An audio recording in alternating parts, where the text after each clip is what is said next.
Para lalong swertehin ngayong Year of the Dragon, tara gawa tayo ng prosperity bowl. Mag-prepare lang ng isang malaking babasagin na bowl at lagyan ng bulak sa gitna. Next, lagyan ito ng maraming bigas. Make sure din na punong-puno ang inyong bowl, pero wag nyo naman paaapawin kasi papatungan natin ito ng 12 raw eggs. Yes, dapat hilaw ang itlog ha, wag nyo munang lalagain. Sunod naman, maglalagay tayo ng pera. So, any denomination would do. Alam nyo ba, last year, tigwa 100 yung nilagay ko dito. Ngayon, tigwa 1,000 na, and then lalagyan nyo lang yan ng ribbon na pula. Maghanda rin ng 12 coins. Kailangan hugasan ito at patuyuin para matanggal yung mga negativity na pwedeng nakakapit dito sa mga barya. Next is yung 12 sweets natin. Last year ang ginamit ko dito chocolate bars. Buti ngayon meron kaming gold coins na chocolate. Pwede din namang candies. Next naman is 12 spices. So ang ginagamit ko every year is laurel leaves. Ito kasi yung pinakamadaling hanapin for me. Pero kung meron kayong iba dyan sa bahay, okay lang din naman. Maglalagay din tayo ng 1 round fruit in the middle. Ito yung aking favorite, ang mandarin orange. At ang pinaka-importante,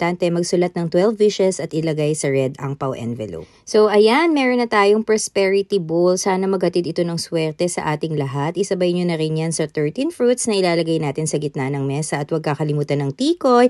Happy Chinese New Year!